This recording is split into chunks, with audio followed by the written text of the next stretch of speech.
Today's focus is on performing CPR, cardiopulmonary resuscitation, the life-saving technique used when someone is in cardiac arrest.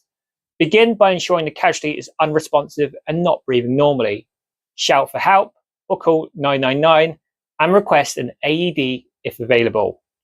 Start with chest compressions. Kneel beside the casualty and place one hand in the center of the chest with the other hand on top. Interlock your fingers, keep your arms straight and press down firmly about 5 to 6 centimeters deep. Aim for a rate of 100 to 120 compressions per minute, and that's roughly 2 compressions per second. If trained and willing, give rescue breaths after every 30 compressions. Open the airway, pinch the nose shut, form a seal over the mouth, and give 2 slow, steady breaths. Continue CPR until emergency help arrives, the casualty starts breathing, or you're too exhausted to continue. Effective CPR maintains circulation and oxygen supply to vital organs.